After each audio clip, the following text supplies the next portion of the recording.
దావీదు కన్నా వాళ్ళ నాన్న గురించి ఎవరికి బాగా తెలుసు చెప్పండి?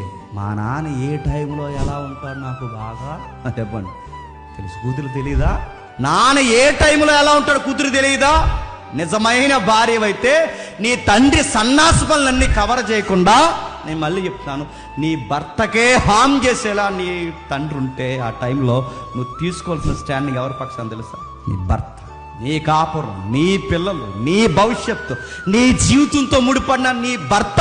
అతనికే హాని చేయాలని నీ తండ్రితో కలిసి, నీ తల్లితో కలిసి, నీ తోబుట్టులతో కలిసి అతనికే వ్యతిరేకంగా నిలబడాలనుకుంటే అతను పాడవుతాడు, నువ్వు పాడవుతావు, నీ కుటుంబం పాడవుద్ది.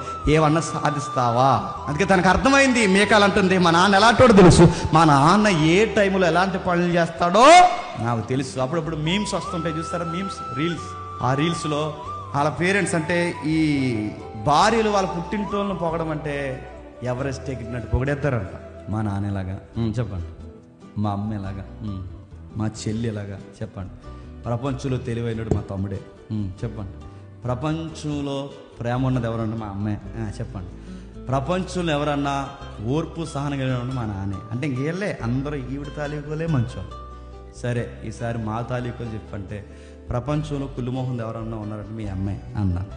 నీ పుట్టింటోళ్ళు ఎంత వెనకేసుకు వస్తున్నావే అడుగుతున్నాను. నీ భర్త పుట్టిన ఇల్లు నువ్వు ఎందుకు వెనకేసుకు రావు? బుద్ధి జ్ఞానం ఏడాలి గుర్తుపెట్టు. భర్త గౌరవం పోతే ఎవరు గౌరవం పోయినట్టండి? నీ గౌరవం పోయినట్టే. భర్తకి భవిష్యత్తు పోతే ఎవరి భవిష్యత్తు నీ భవిష్యత్తు పోయినట్టే. భర్త ప్రాణాలకు ప్రమాదం అయితే ఎవరి జీవితానికి ప్రమాదం చెప్పండి? నీ జీవితానికి ప్రమాదమే. టై అని లేచి ప్రతిదానికి రోడ్డు మీదకి రాకండి. నేను మళ్ళీ చెప్తున్నాను. మాట్లాడితే పోలీస్ స్టేషన్లు, మాట్లాడితే కోర్టులు, మాట్లాడితే పుట్టింటికి, ఇవి వద్దు, ఇవి పనికొస్తాయి అనుకుంటున్నారా అని ఎవరైనా సలహా అడిగితే అదే చెప్తాను నేను. అమ్మ త్వరగా వెళ్ళి పోలీస్ స్టేషన్ కంప్లైంట్లు ఇవ్వకండి, ఎందుకంటే ఈ కంప్లైంట్ ఇప్పుడుతో పోదు, రేపు పొద్దున మీ ఇద్దరు కలిసిపోయిన ఏదో ఒక రోజు అడిగి జ్ఞాపం వస్తుంది. ఆ జ్ఞాపం వచ్చినప్పుడే ఆ రోజు నువ్వు నా మీద కంప్లైంట్ ఇచ్చావు నాకు గుర్తుండే అంటాడు. గుర్తుపెట్టు, ఆ రోజు నువ్వు ఎలా బిహేవ్ చేసావు నాకు గుర్తుండే అంటాడు. గుర్తుపెట్టుకోండి. ఈ సైడ్ అయినా ఆ సైడ్ అయినా మేకాలను చూసి నేర్చుకోవాల్సింది. ఆ మనిషి ఎలా అటోడైనా మీ నాన్నకి వ్యతిరేకమైన వాడైనా నీ సపోర్ట్ ఎవరికి ఉండాలి చెప్పండి? నీ భర్తకు ఉండాలి.